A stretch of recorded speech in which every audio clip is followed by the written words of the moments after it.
Voici le balado de Debout les comiques. Retrouve-les en semaine de 5h25 au 96.9 C'est quoi ou en différé sur c'est quoi.com. On est mercredi le 9 octobre 2024. Merci de nous choisir le 96.9 C'est quoi? On est Debout les comiques. Et ça implique Danick Martineau, Valérie Roberts, Étienne Marcoux et moi-même, Martin Cloutier.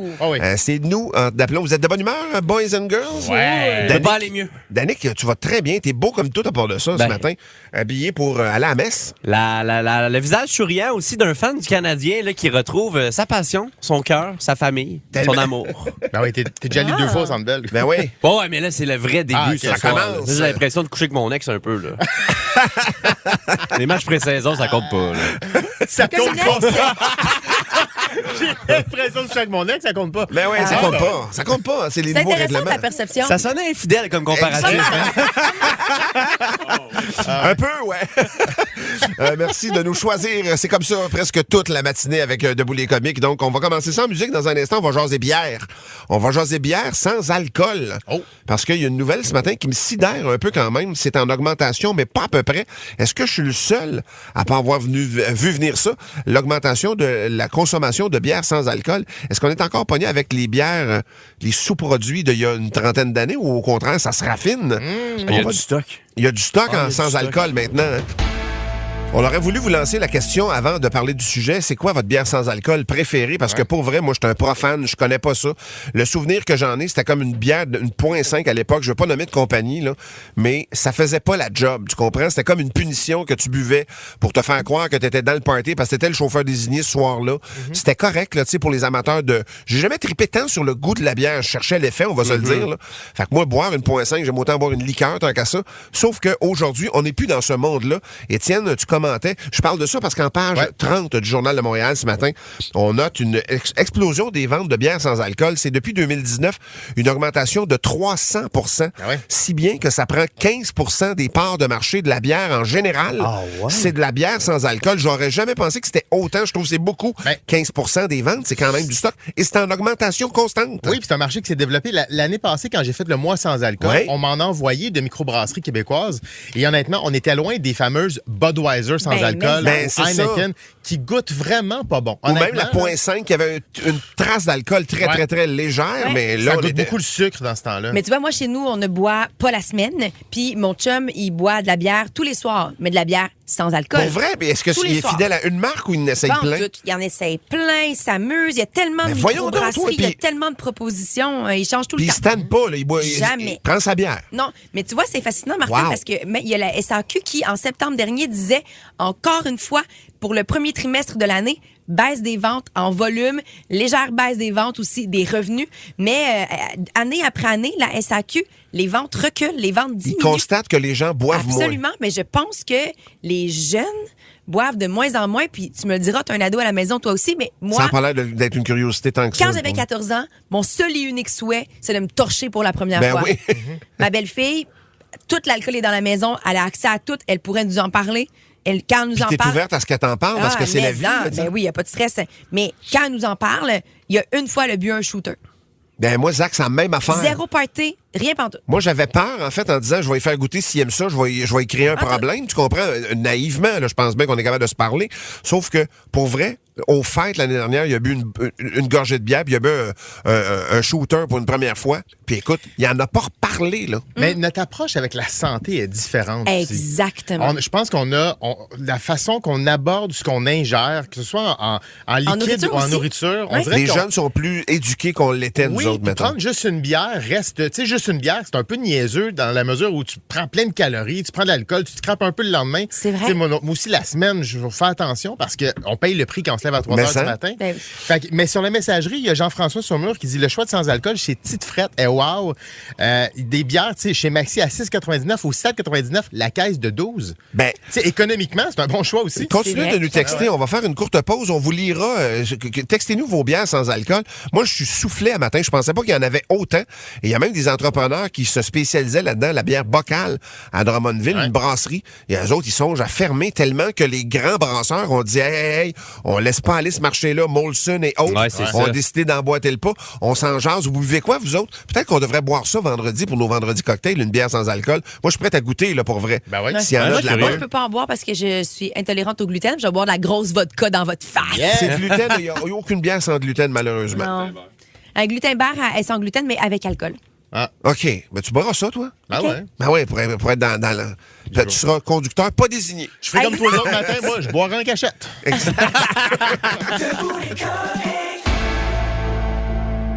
Mais décidément, je découvre un monde. Je suis pas naïf. Là, je savais que ça s'améliorait, les bières sans alcool.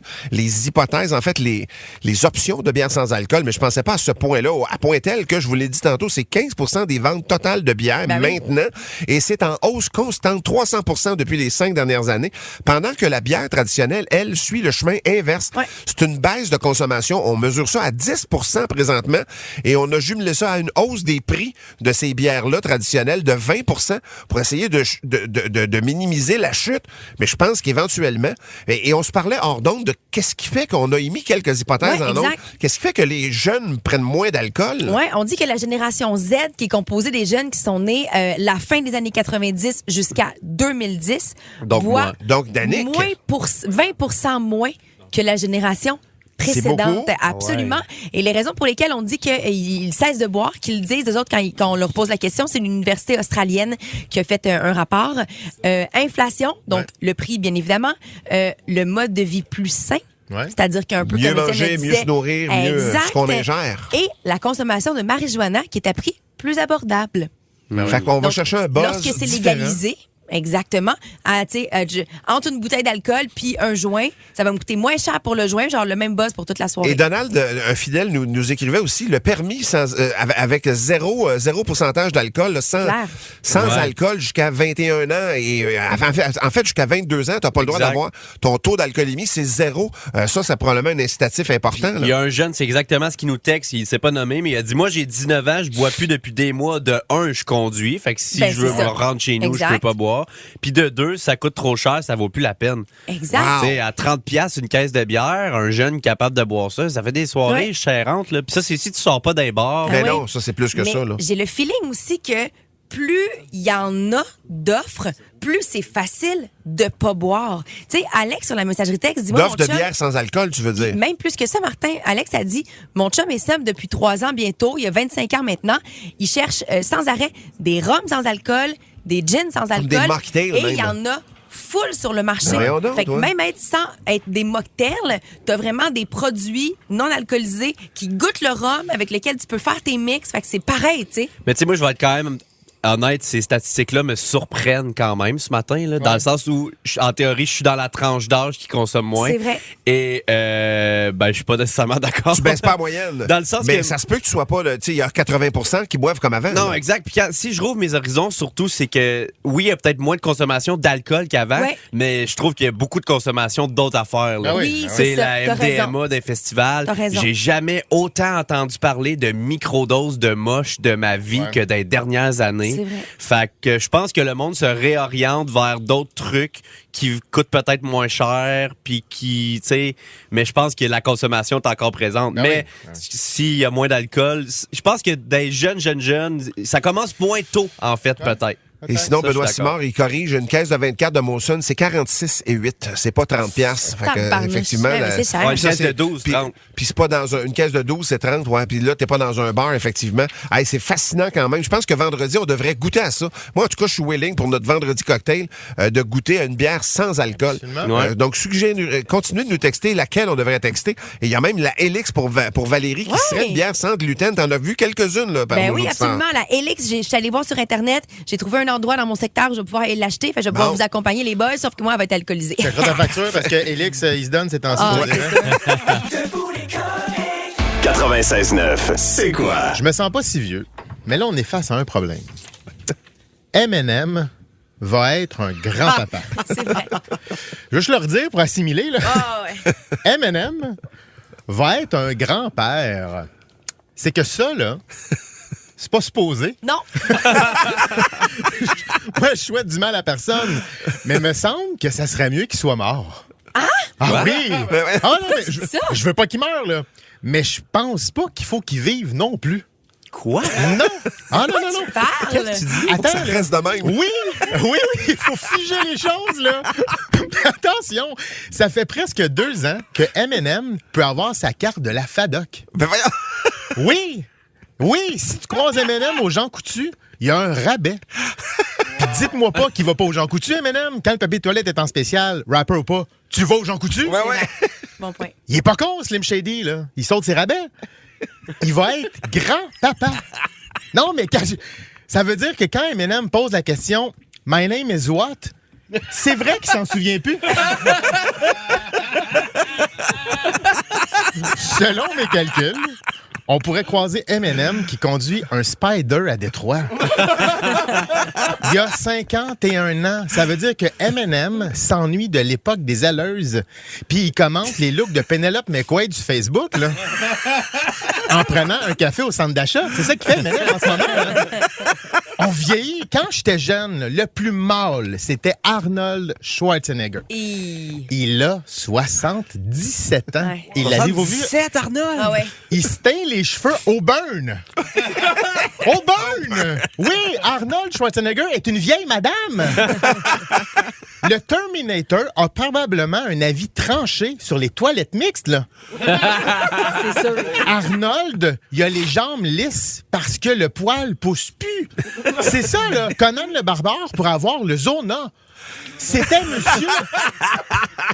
monsieur Univers. Il est passé du gars avec les plus gros biceps du monde au monsieur avec des bons totons. Arnold! Mais là où j'ai explosé, mon monde s'est effondré. Monsieur le juge va être grand-papa. Il nous a glissé ça en meeting. Ma fille est enceinte. Ça a pris 10 minutes qu'on a fait un +1, tu sais. Si sa fille a un bébé, ça veut dire qu'il va être grand-père. On est des vites, nous autres. Là. On la voit à la game. Mais Colin, fini, monsieur le juge, c'est rendu papy le juge.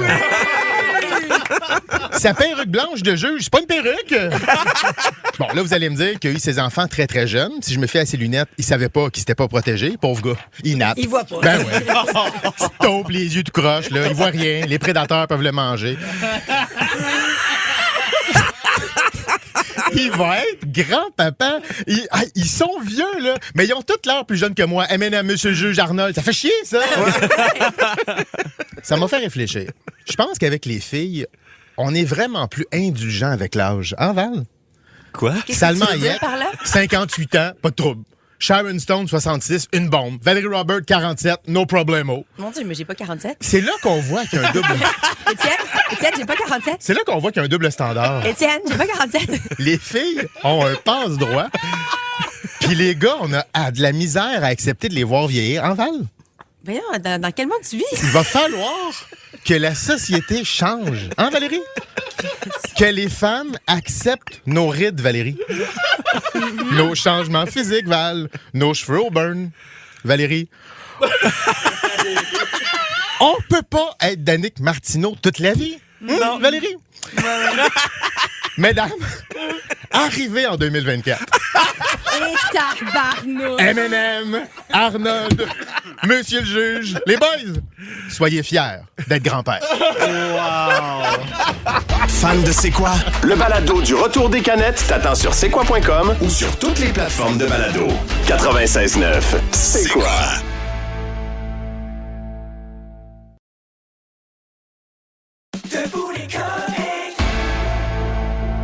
La roulette t'a demandé de nous compter une tranche de vie, Valérie, mais ça implique toute l'équipe ou à peu près. Oui, mais c'est parce que c'est arrivé il y a 24 heures, un message texte qui est rentré sur la messagerie texte de la part de Roxane, qui écrit « Étienne, pourquoi tu mets toujours une casquette? Je viens de voir la nouvelle photo de saison. Pardon? Allô? Appelle-moi quand tu veux. » Et Étienne, on a partagé, donc, pour les auditeurs qui ne le savaient pas, on a partagé nos nouvelles photos de groupe de Debout les comiques. Ben, à dire, tout c'est quoi partager ces nouvelles photos? Et donc, une nouvelle photo d'équipe. Ouais. Puis Étienne, pas de casquette, mais dans la vraie vie, tu as toujours une tout le casquette. temps une casquette. Donc, les gens pourraient imaginer que tu n'as pas de cheveux sous cette casquette, mais finalement, il y a quand même une bonne tignasse. Absolument, je suis bien touffu du haut. Ben, en général, je te dirais pas mal partout. T'es quand même très poilu comme homme. Ouais, quand même des ondes que... Minute, là. OK, ben, ouais. Mais bref, oui, j'ai... j'ai jamais demandé autant d'informations. Non, c'est ça. Mais je suis chevelu, mais je porte la casquette. Pourquoi? Avec mes cheveux, ça serait beaucoup trop de cul. Donc, ça serait... Quoi? Non, mais c'est le nouveau pratique. C'est l'habitude. J'ai porté des casquettes des années de temps. Moi, je commence un peu à moins en mettre, mais j'en ai eu des années de temps. J'avais tout le temps une casquette. Si on analysait, probablement que c'est une certaine protection. Oui. Pour vrai. La gêne. Ouais. Hein? Ouais, il y a une certaine forme de gêne. Je pense que oui. Ouais. Je sais pas. Tu t'assumes pas? Non, c'est pas ça. C'est comme porter des lunettes de soleil. Je sais pas vous autres, mais tu sais, quand tu portes des lunettes, on dirait que tu te sens un peu protégé du soleil, mais je veux dire, en général, il y a comme quelque chose de... Ton regard est caché. Ouais, il y a comme une armure un peu. Oui. La casquette, pour moi, c'est un peu ça. Ouais, je suis quelqu'un de timide dans la vie. Ça paraît pas des fois, mais ça paraît jamais. La preuve qu'on peut être timide et effronté. Mais... Absolument.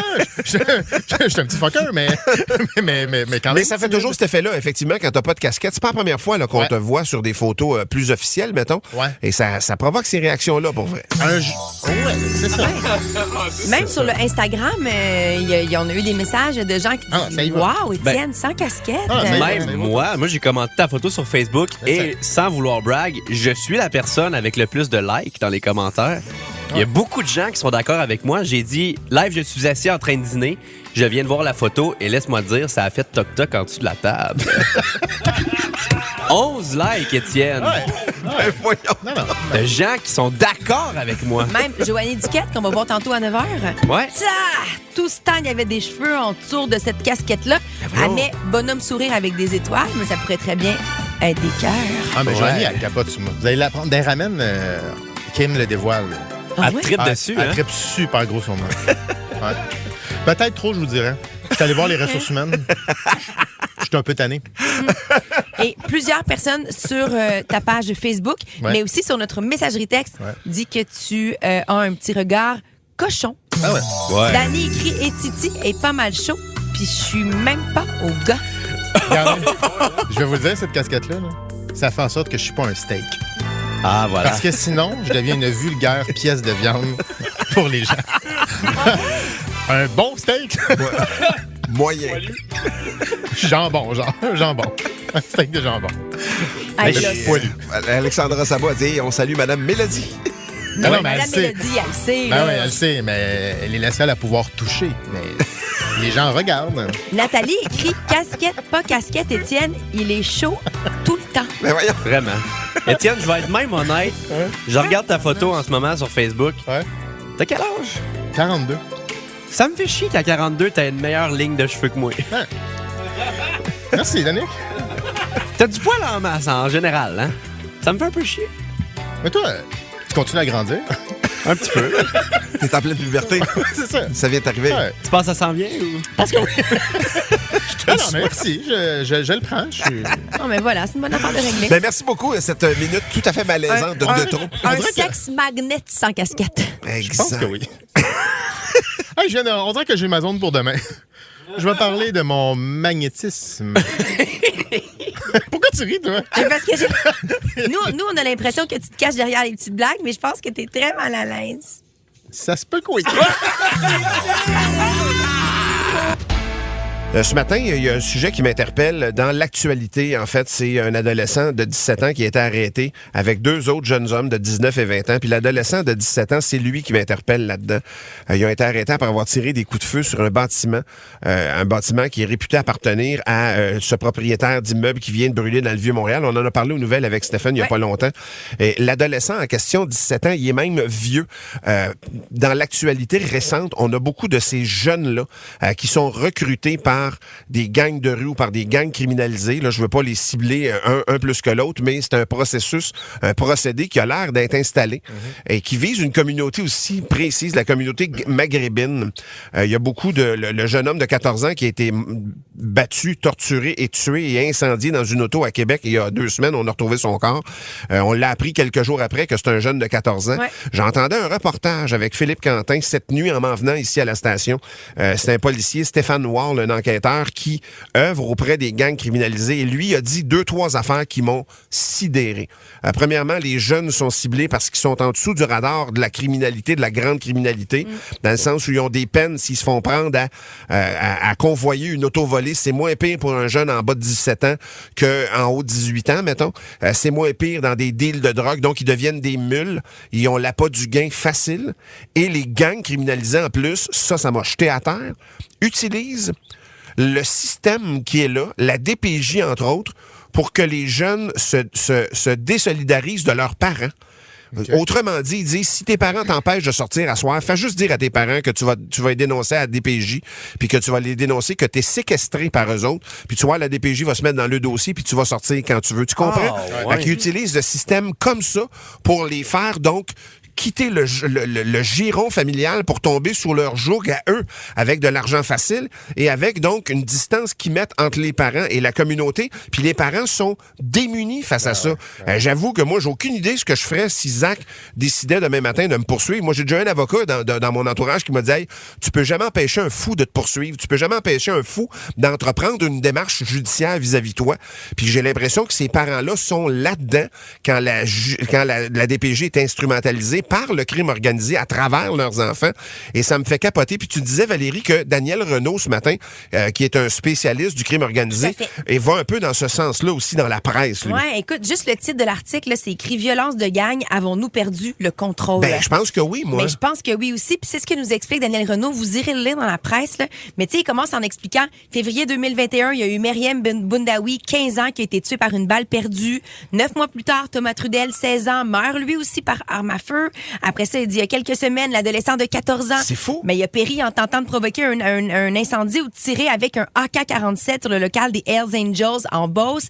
Et là, vendredi dernier, il y a une touriste française, sa fille de 7 ans, à visite à Montréal, qui sont morts dans un incendie criminel. Fait que là, ce qu'il dit, c'est OK. Fait que là, le brasier a été vraisemblablement allumé dans un contexte de guerre entre gangs, avec la fameuse dette que les restaurateurs doivent payer pour être protégés par la mafia. Mais donc, Daniel Renaud, lui, fait toute une enquête là-dessus et explique que, selon la police, les individus qui envoient les adolescents à la guerre sont déjà derrière les barreaux. Ben oui. Fait que eux autres, ils ont rien à perdre. Fait que les ados, eux autres, embarquent là-dedans. Ils ont tout à perdre, eux autres. Ils ont tout à perdre, mais sur le coup, ils ne le savent pas. Ben non. Fait que donc, qu'est-ce qu'on fait dans un moment comme celui-ci? Et il rappelle donc l'opération Carcajou qui a 20 ans cette année, qui a eu 20 ans récemment. Et il dit, est-ce que c'est encore bon, la loi sur le gangstérisme, ou est-ce qu'en 2024, il faudra aller plus loin? Chose certaine pour protéger notre monde, parce que là, en ce moment, c'est des civils qui perdent de la vie.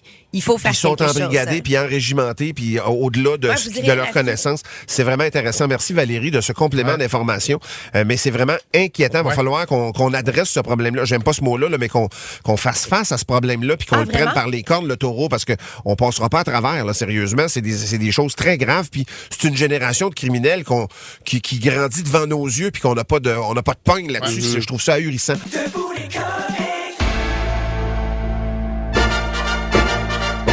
C'est Debout les câbles et je commence ça tout de suite avec une histoire de blonde. C'est une blonde sur l'heure du lunch au bureau. Elle voit sa collègue qui sort un thermos, puis elle se verse un café. La blonde, elle demande, c'est quoi ça? La fille, elle dit, c'est un thermos. OK, puis ça fait quoi, ça, un thermos? Ça garde le chaud, puis le froid. C'est bien donc nice! Le lendemain, la blonde arrive au bureau avec son propre thermos. Sa collègue de travail, elle fait, tu t'as acheté un thermos, toi, avec? Elle dit, j'ai tellement hâte de l'essayer. Elle dit, qu'est-ce que t'as mis dedans? Je dis, un café puis 2 popsicles. Mais chaque essai est bon. Elle essaye. C'est attendrissant, je trouve. La mienne, elle se passe dans un asile psychiatrique. Il y a 2 patients, c'est des très bons chums. Ils se promènent sur le bord de la piscine. Puis il y en a un des 2, il tombe à l'eau, commence à se noyer parce qu'il sait pas nager. Fait que l'autre capote, saute à l'eau, il sauve la vie. Fait que le lendemain, le directeur va voir le héros puis il dit « Hey, bravo, man, t'as sauvé ton ami. » La seule affaire, c'est qu'à matin, malheureusement, on l'a retrouvé pendu dans sa chambre. Fait que le héros répond « Ben non, il s'est pas pendu, c'est moi qui l'ai accroché pour qu'il sèche. »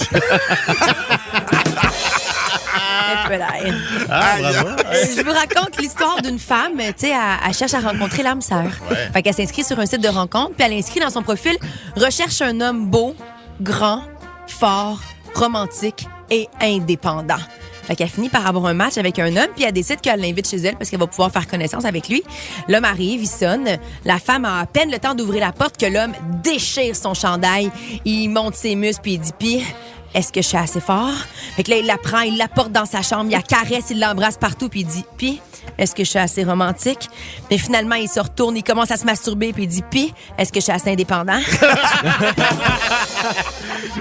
C'est malaisant. Tout ça au complet. Hey, j'ai une blague de Catherine. C'est quoi la différence entre les hommes et les femmes? Je sais pas. Ah, non, je sais Les pas. femmes, quand elles disent sans ça, généralement, ça sent bon. C'est vrai. C'est drôle, parce que c'est vrai. Ben oui. Oh my God, c'est dégueulasse. C'est dégueulasse. Oui, mais C'est tellement vrai. Hey, je pensais que ça allait être sexiste, mais finalement, c'est Tout, juste vrai. c'est du documentaire.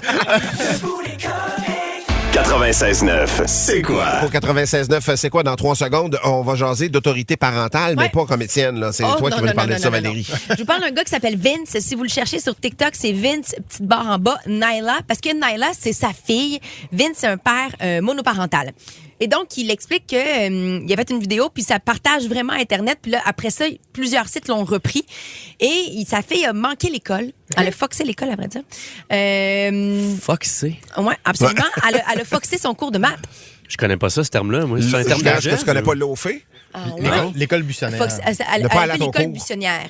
Elle Ok. n'est pas allée à son cours de mathématiques. OK. Comment J'ai jamais t'appelles ça? entendu foxer Comment un t'appelles cours. ça, toi? Elle a skippé un cours. Ah ouais? OK, parfait. Alors, elle a skippé le cours. Merci, Val, de t'adapter à Foxé moi. pour les plus vieux. Et donc, lui, son père a vraiment pas aimé ça. Fait qu'il a dit, parfait, ben c'est simple. T'aimes pas ça? Aller à l'école? Qu'est-ce que tu trouves? Que l'école, c'est comme une prison?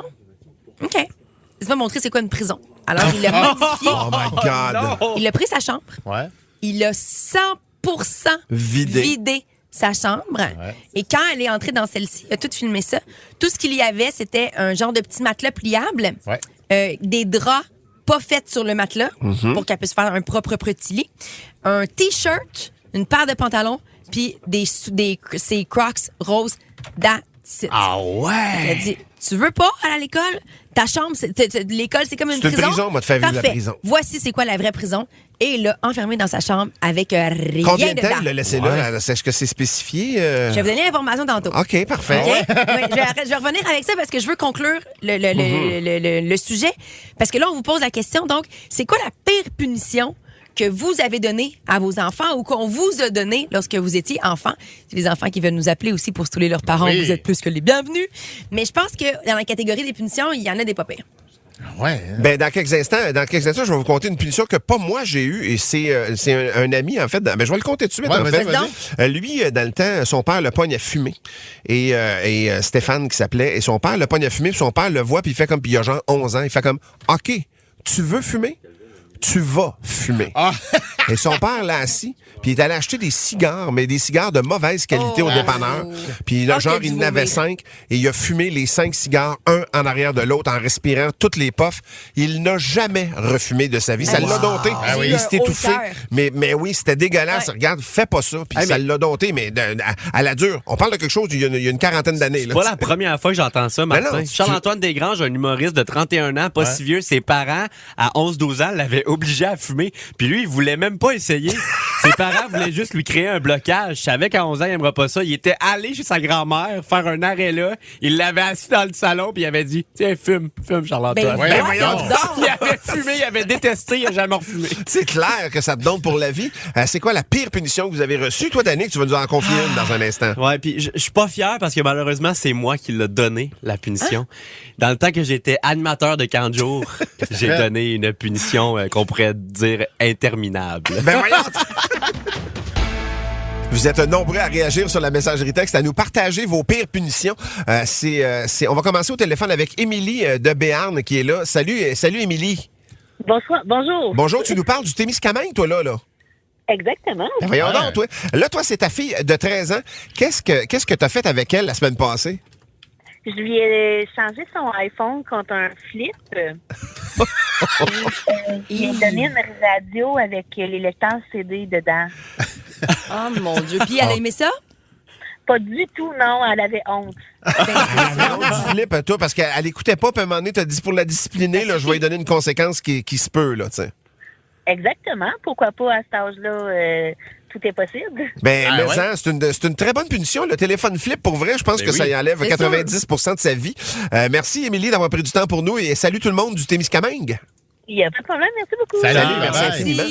Alexandre, sur la messagerie texte, lui, il nous explique que sa mère avait fait ça aussi de son côté, mais c'était encore pire. Lui, pendant une semaine complète, on lui avait enlevé tout le contenu de sa chambre. Oh my Donc, God. pas de petits matelas, rien, là. Il n'y avait rien. Il y avait juste un livre. Tu dors à terre et un livre. Un livre. Et Christine a dit, moi, j'ai vécu la même affaire, mais pire encore, mes parents avaient enlevé en plus ma porte de chambre. Mais ça, en tant que parent aussi, il faut être craqué. C'est parce que t'es tanné à un moment donné, là, sérieusement. Puis quand que ça écoute pas, pantoute, là, puis ça veut rien entendre. Joanie, sur la messagerie, a dit, j'ai enlevé le sofa car mes enfants n'arrêtaient pas de sauter dessus. Ils ont été une semaine assis par terre. Ah, c'est bon. Mais donc, toi aussi. Mais où tu le mets, le sofa, en stand-by, là? Tu le mets debout dans le coin, puis il touche pas à ça. Il y a Karianne Beaumier, ça c'est triste. Le Père Noël est venu chercher mes jouets. Ah, mon Dieu. Ils ont mis ça sur le dos du Père Noël. On va aller au téléphone. Il y a Steve qui est là. Pardon? Steve de Sainte-Hélène. Salut, Steve. Oui, salut, Martin. Toi, tu regrettes un peu la pire punition que tu as faite à ton fils, hein? Oh.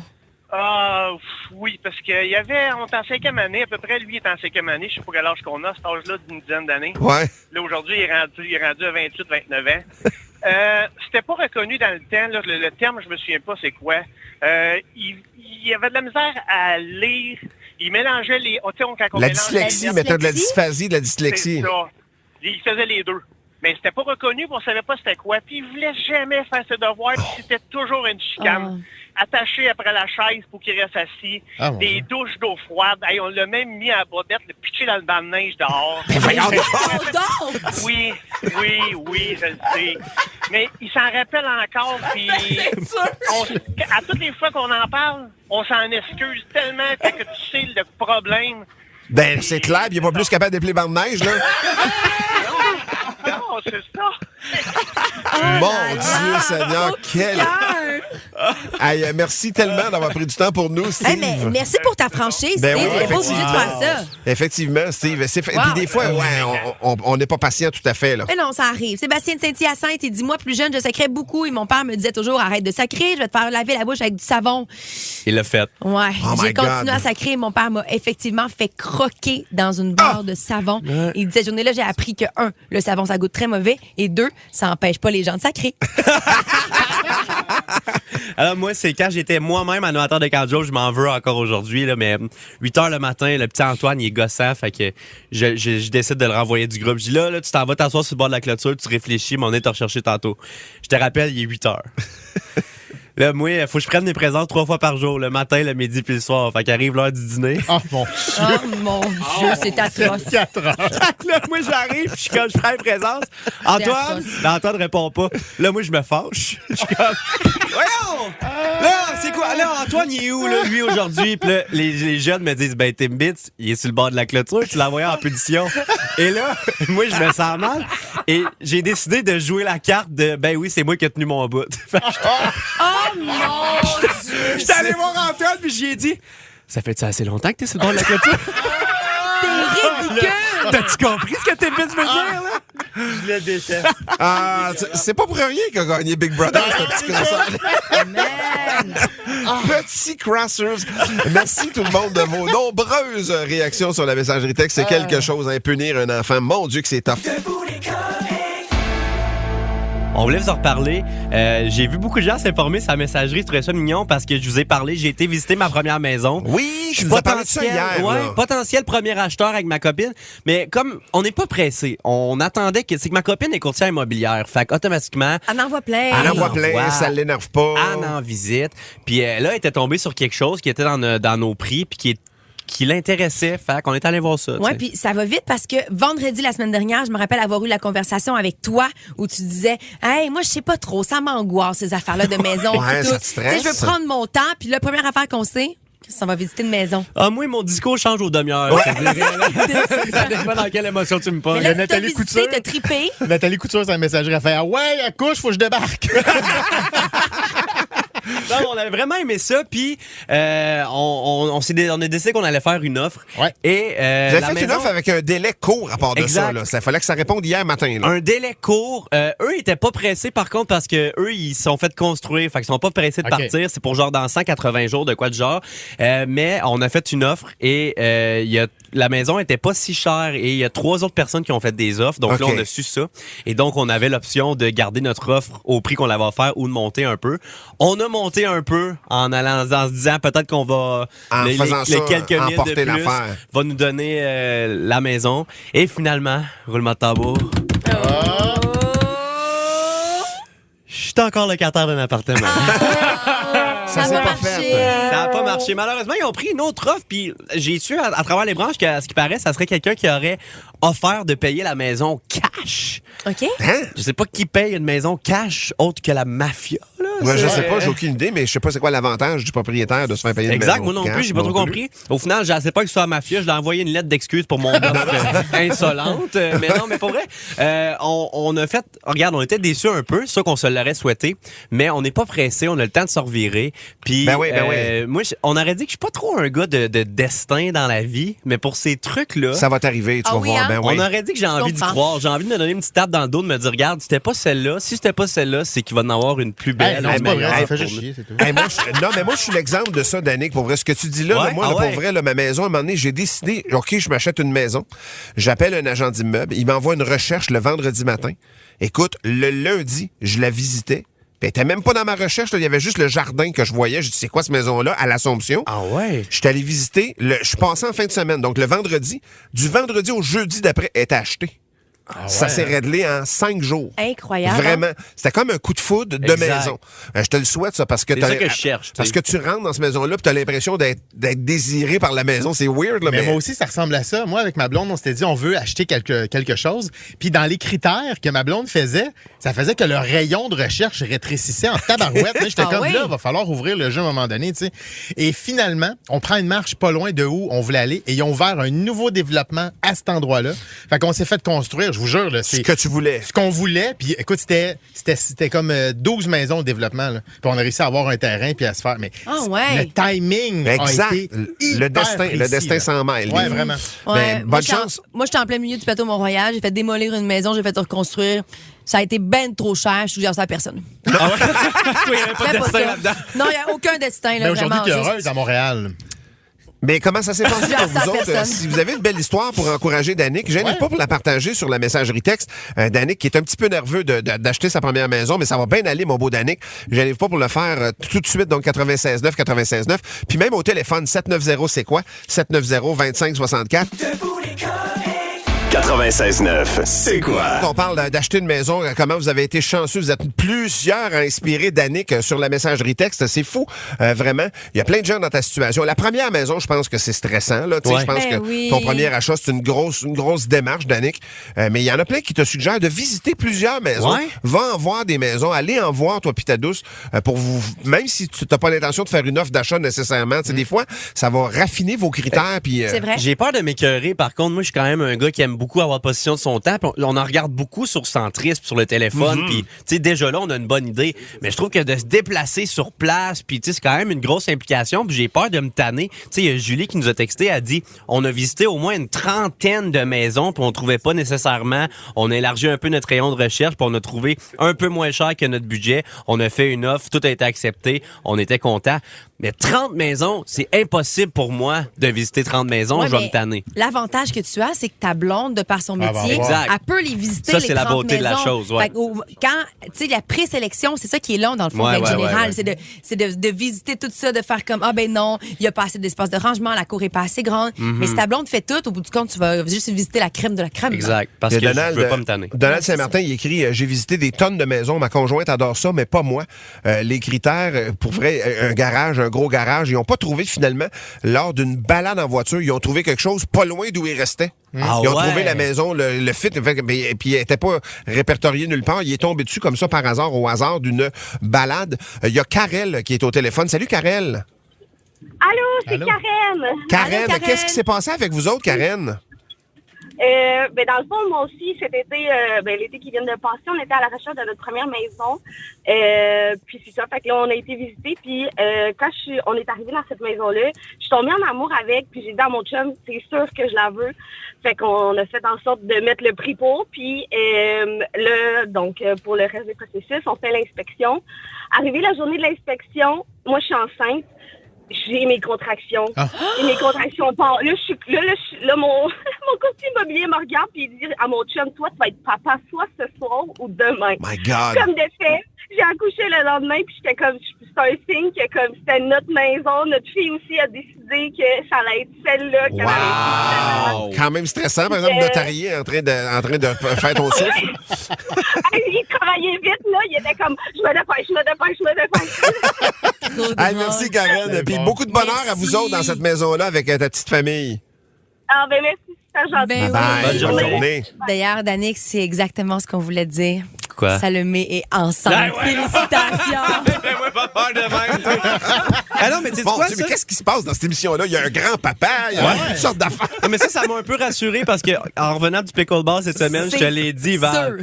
J'ai dit, je pense que la seconde qu'on va avoir une maison, et boy, que le bébé, ça va aller trop vite. Moi, je pense que Salomé, elle accroche le dernier cadre sur le mur puis elle dit « OK, let's go, c'est bon, on commence! »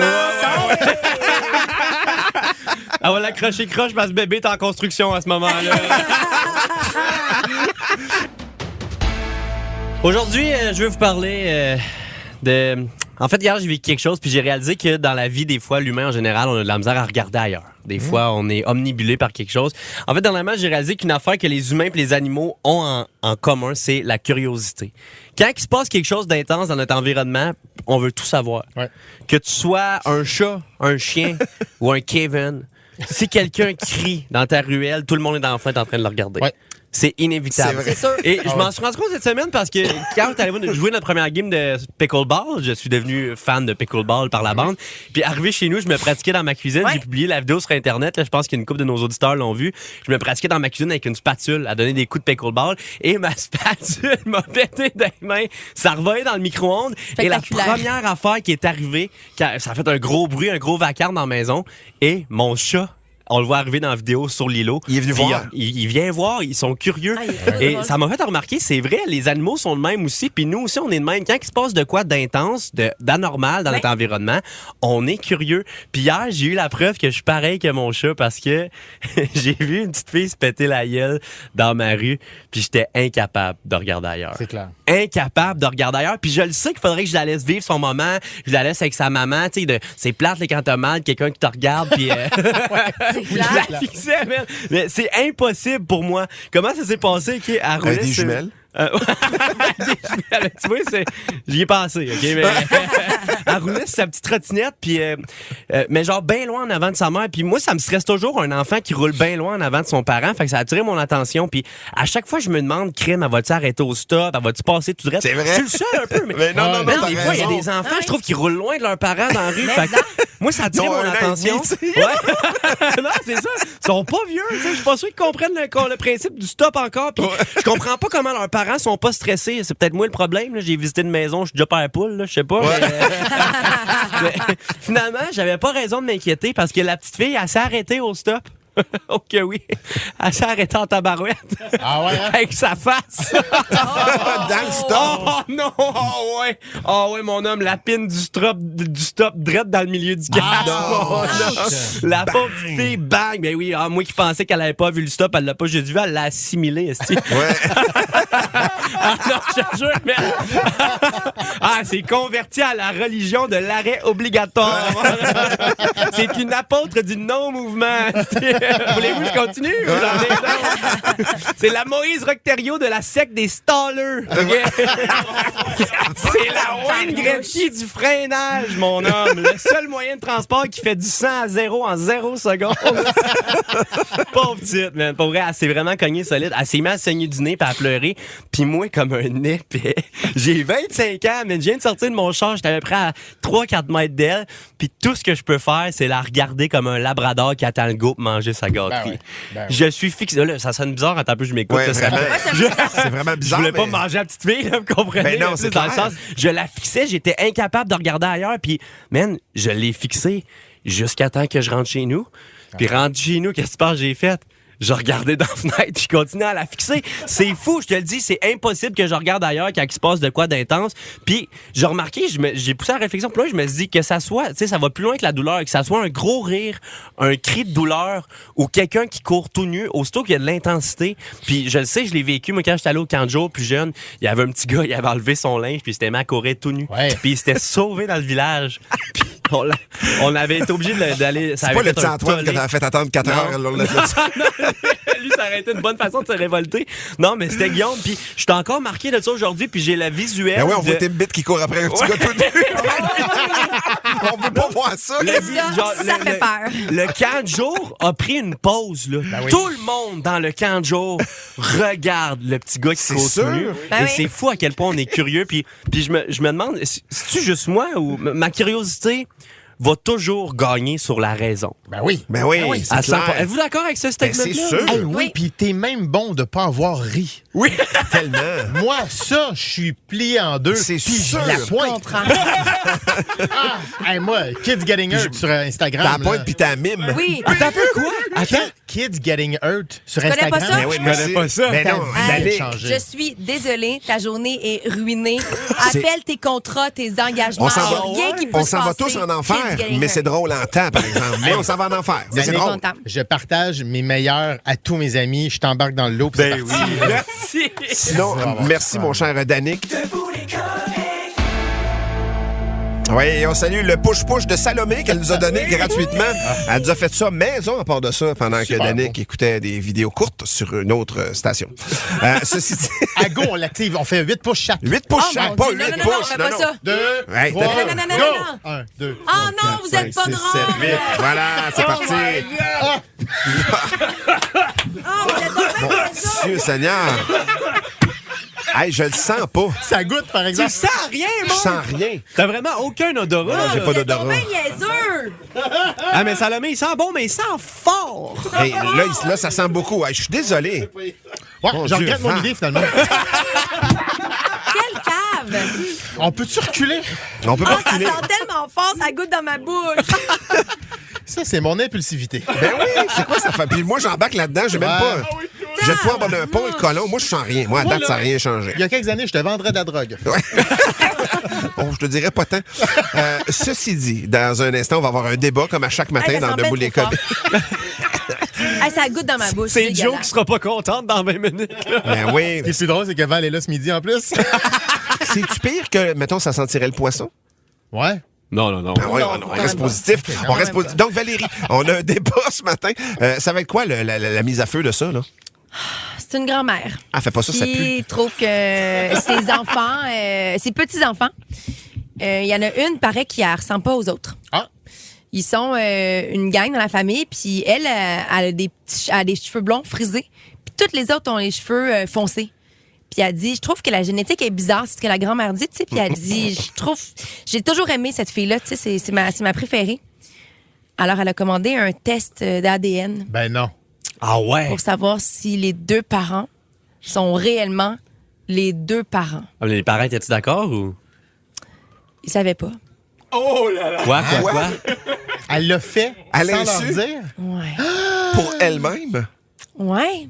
C'est elle qui voulait savoir. Ben voilà. Alors, la question qu'on vous pose, faire passer un test d'ADN à un enfant sans l'accord des parents, est-ce que c'est oui ou c'est non? Mais c'est la seule façon. Ah, mais il manque d'infos. Il manque d'infos là-dedans. Est-ce que c'est pour prouver un adultère? Mais ou... je te On part donne avec ça, là. l'information OK. dans quelques minutes OK. et surtout, je te donnerai le résultat dans plus d'autres minutes. Mais c'est vraiment la question qu'on vous pose, basée sur l'histoire de cette grand-mère-là, puis je vous raconte tout ça bientôt. Y a quelqu'un qui a mis de l'huile à bébé dans l'air? On dirait que ça goûte. Arrêtez! Ça goûte comme l'huile à bébé dans ma Tellement bouche. fort, là. Ouais, mais enfin, Tu faisais ça pour couvrir un pet, Étienne? On s'en va en pause. À la pause. T'aimes les comiques? Ben écoute le balado Les Démons du Midi avec Kim Rusk et Joanie Duquette. Une autre production originale du 96.9 C'est quoi?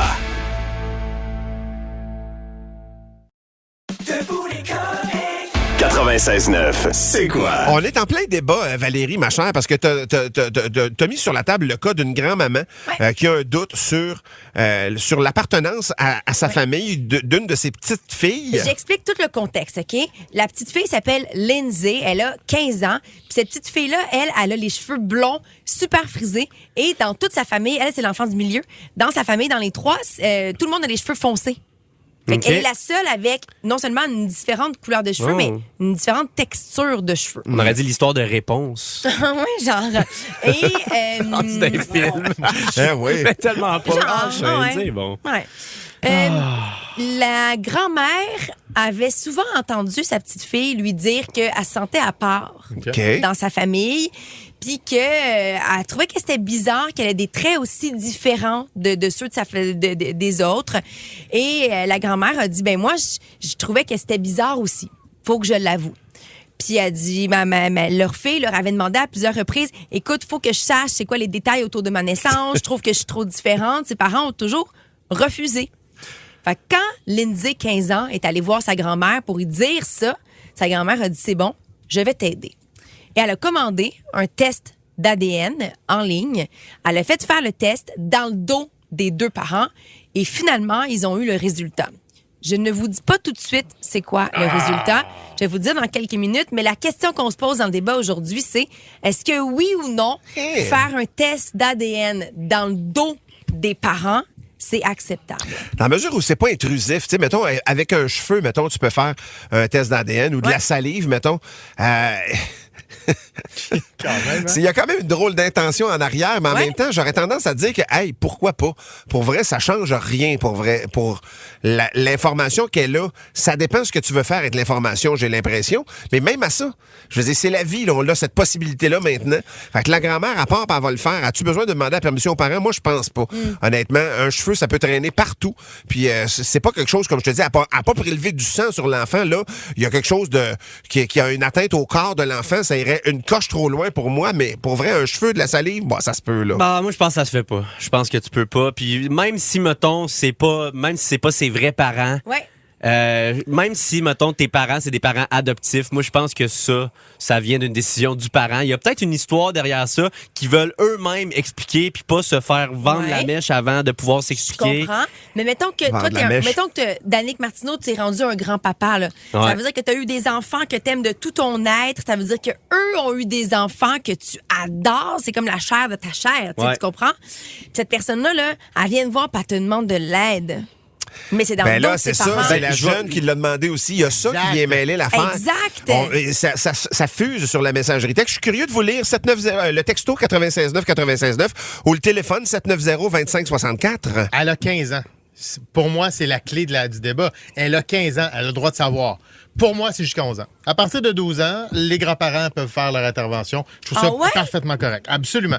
Non, mais en fait, c'est les parents qui ont échappé la confiance de leur enfant de 15 ans, là, maintenant. Puis ils interrogeaient, tu l'as dit. Elle se sentait à part dans la famille. À part. Il faut tuer mais dans la mesure où les parents disent, ben non, t'es pas adopté, mettons, enlève une bûche, là, c'est calme-toi. Moi aussi, je trouve que c'est intense quand même. C'est intense en temps. C'est intrusif. C'est très intrusif. Dans la vie de la famille. Vous êtes où? Gênez pas pour nous communiquer ça sur le texto ou encore le téléphone. 96.9, c'est quoi? On était en plein débat concernant un test d'ADN qu'une grand-maman a voulu faire pour sa petite fille de 15 ans, qui le réclamait quand même. Ouais. Et elle, la grand-mère, a décidé, parce que la petite fille, elle a un doute sur sa famille, sur les gènes. Depuis toujours. Elle a les cheveux frisés, blonds. Les deux enfants, elle, c'est l'enfant du milieu. Tout le monde est foncé le plus vieux, le plus jeune, il a les cheveux vraiment bruns. Puis finalement, ses parents veulent jamais rien faire. Elle va voir sa grand-mère, elle dit, s'il te plaît, il faut que tu m'aides pour faire un test ADN. La grand-mère dit, oui, c'est bon, je le fais. Tu vas nous donner le résultat de ça un peu plus tard? J'ai le résultat. Puis la question qu'on se pose, là, c'est est-ce que oui ou non, c'est correct de demander un test ADN dans le dos des parents? Parce que là, la sous-question de tout ça, c'est si la réponse, c'est que c'est pas les bons parents, tu brises la famille. Mm-hmm. Ouais. Ah ouais. Et manquez pas, parce que nos auditeurs en ligne, déjà, il y a Karine. Manquez pas le téléphone de Karine dans un instant. Elle, il y a des pots, il y a des comptes. Elle est ailleurs, Karine. Ouais. On va lui parler à la toute fin. Sinon, tout de suite, on va aller rejoindre Sophie de Saint-Sauveur. Salut, Sophie. Salut. Sophie, toi, tu comprends parfaitement la grand-mère de poser le geste qu'elle va poser. Bien, parfaitement. Dans l'idée où est-ce que sa petite fille est venue la voir, elle a tenté de te donner des réponses. Il me semble que c'est ça que elle disait. Oui, oui, tout à fait. Puis, ça n'a pas porté fruit du tout. Les parents n'étaient pas Mais tu sais, à 15 ans, elle aurait pu prendre les démarches elle-même puis y aller directement d'elle-même. Je trouve quand même que c'est une belle preuve de confiance qu'elle a en sa grand-mère, d'en avoir parlé, puis de vouloir des réponses. C'est légitime. Puis à 15 ans, la grand-mère a décidé d'aider sa petite fille. Elle aurait pu dire non, mais la petite fille aurait pu prendre des mesures d'elle-même pour obtenir ses réponses. Puis selon toi, le vrai rôle de la grand-mère de vouloir l'aider, ça n'aurait pas été d'essayer de convaincre les parents à la place de peut-être le faire dans le dos, mettons? Je n'avais pas poussé jusque-là, mais moi, je suis bien... ouais, peut-être. Et on connaît pas la relation de la famille non plus. Des fois, il y a des discussions qui sont difficiles à avoir dans certaines familles, puis peut-être qu'elle ne voulait pas tomber là-dedans. Je rappelle qu'elle se sentait rejetée, la petite. Ben oui. Fait qu'il y a quelque chose. En tout cas, si j'avais pris la peine de demander de l'aide à ma grand-mère, puis qu'elle m'aurait dit, retourne voir, tu sais, comme, je pense pas, je vais en parler à tes parents, j'aurais pris les devants, puis moi, je serais allée, j'aurais pris... tu serais arrangé seul. Ou à la pharmacie, ou je sais pas, maintenant en plus, je pense sur Amazon, c'est ça se trouve assez facilement. Hey, Sophie, merci, ton point est super bon. Merci d'avoir pris du temps pour nous, c'est apprécié. Merci beaucoup. Bye, passe une belle journée. Il y a beaucoup de réactions sur la messagerie texte, là. Ça va dans tous les sens. Oui, absolument. Tania dit non. Non, c'est non. Pas dans le dos des parents. Elle a le droit de savoir, mais il faut que ce soit fait en famille. Et Tania dit, se baser sur l'apparence, elle dit, moi, je trouve que c'est faible. Elle dit, j'ai 2 filles, même papa. Une est grande, peau pâle, blonde, cheveux lisses, yeux gris. Ma deuxième, petite, peau foncée, yeux noirs, cheveux frisés bruns. Elle dit, c'est le hasard de la génétique. Je salue mon frère Stéphane, à qui on a fait croire qu'il était adopté pendant au moins 5 ans de sa vie, les 5 premières. Lui, il était blanc. Puis nous, on est tous foncés dans la famille. Puis lui, blanc, mais comme les blés, là, tu sais. Puis il était là, est-ce que je suis adopté? Ben non, pas tous. On va aller au téléphone. Il y a... c'est Karine qu'on va aller rejoindre. Ouais. Karine, finalement, on va la devancer. Salut, Karine. Allô? Karine, toi, tu te positionnes comment par rapport à ce débat-là ce matin? Ben en fait, moi, l'histoire, c'est ma belle-fille. Mon conjoint vient d'un autre pays et c'est ma belle-fille, donc il l'avait quand je l'ai rencontrée. Mais lui, comment c'est arrivé, c'est que sa mère, à elle, est couchée à droite, à gauche dans ce pays-là. Et mon conjoint était un bonhomme, tu sais, avec un... Il était fidèle, lui. Il était fidèle, bonne réputation. Donc, quand elle est tombée enceinte, moi, je suis certaine qu'elle l'a choisi. Oh, donc, elle a choisi entre lui et un autre, là, qui était moins, plus sur le party, disons. Et après ça, il y a eu un autre enfant. Les enfants se ressemblent quand même parce qu'il y a des traits génétiques là, de ce pays-là. Je ne veux pas le nommer. Elle a eu ils ont eu 2 enfants ensemble, donc. Un deuxième, c'est ça. Mais au niveau caractère et au niveau physique, je veux dire, elle a des traits de ce pays-là qui sont très comme, tu sais, la couleur de la peau et tout. Mais moi, je suis sûre que c'est pas sa fille. Juste comme avec son caractère et avec quelques traits. Et j'attends qu'elle ait 18 ans. Elle a 17 ans, mais j'attends qu'elle ait 18 ans pour faire passer un 23andMe. Là. Est-ce que tu y en as parlé à elle de ça? Oui. À lui? Oui. Ah, ben, c'est lui qui veut, parce que lui, tu sais, il est divorcé et tout. Mais c'est lui, il veut. La mère est en déni total. Mais on attend qu'elle ait 18 ans juste parce que elle va avoir le choix à 18 ans. Ouais. D'être fâchée contre sa mère, premièrement. Mais c'est délicat Karine, quand même. Je te pose la question, puis pour de vrai, je le fais en tout respect, OK? Mais qu'est-ce que ça change dans ta vie, toi? Moi, rien. Ouais, OK. Moi, absolument rien. T'es juste curieuse, à vrai dire. Tu le fais pour ton chum puis elle? Pour l'enfant, parce que la mère... elle vit beaucoup dans le mensonge. Puis c'est des petits mensonges. Puis ça, c'est pas un mensonge blanc. Là. On s'entend que mentir sur le père de l'enfant, c'est pas un mensonge blanc. Ouais, non, ça. Fait que moi, c'est plus pour ça. Puis c'est pas... L'amour va pas changer. Non, on c'est l'aime, clair. D'amour. Mais c'est vraiment juste pour avoir la vérité. Parce que moi, la vérité dans la vie, c'est une de mes... c'est important. Ben oui, puis ça l'est aussi. Karine, tu nous écouteras ce midi dans les démons du midi. Je vais être en compagnie... je suis l'invitée des filles. Puis on parle de belle parentalité puis de quand ça se passe pas toujours bien. Tu nous écouteras. Je vais rappeler. Non? OK, c'est bon. Reste en ligne. À tantôt, Karine. Salut, Karine. Merci infiniment. Merci beaucoup. Merci c'est quelque chose, mais la technologie est là aussi. Puis des fois, si tu peux régler des questions que tu as derrière la tête, peut-être que c'est de la quiétude que les gens vont chercher. Je le souhaite en tout cas que ce soit ça. Là, Est-ce que vous voulez savoir c'est quoi le résultat du test? Oui, la petite, on s'est attaché à elle, même si on l'a jamais vue de notre vie. Elle est adoptée, hein? C'est pas sa mère. C'est pas sa mère? C'est pas sa mère. Mais comment ça peut pas être sa mère? Arrivé, c'est que le père a eu un premier enfant avec la mère. Après ça, il a trompé sa femme. Il y a eu un autre enfant. OK. Et cette femme-là n'a pas voulu conserver l'enfant. Fait que l'autre, la mère, dans le fond, des deux autres. La blonde du gars a dit, on va le prendre. Sa femme a dit, gars, viens avec nous autres. On va l'accueillir. Mais quelle grandeur d'âme! Et finalement, ils ont eu un autre enfant par la suite. Fait que, véritablement, l'enfant qui a les cheveux blonds frisés n'est pas l'enfant biologique de la mère. Caroline, tu comprends que c'est de l'abnégation en fait vraiment. Finalement, la réponse au débat, c'est le père, c'est un trou de cul. Ben, voyons. Oui, mais à partir du moment où la mère l'accepte, ça ne l'est pas. Qui constitue une famille autour de cet enfant-là, je trouve ça quand même admirable. Il paraît qu'il y a eu beaucoup de friction dans la famille. Par la suite, c'est ce que le texte nous écrit. La famille ne parle plus à la grand-mère, mais il paraît que Lindsay, la petite fille de 15 ans, elle est encore plus furieuse de la situation, bien évidemment. Elle prend mal, pauvre chouette. Vraiment. Danick, c'est pas mon fils. Vrai? Excuse-moi. Attends un peu, mais tu peux pas nous shooter ça de même, on est... Je demande un test! Je l'ai eu avec une dame de Quaticook. Elle l'a enfanté. Elle voulait plus. Je l'ai élevé avec Madame Mélodie. Mais t'es pas mon père! Lui, il est pas dans l'équation pantoute.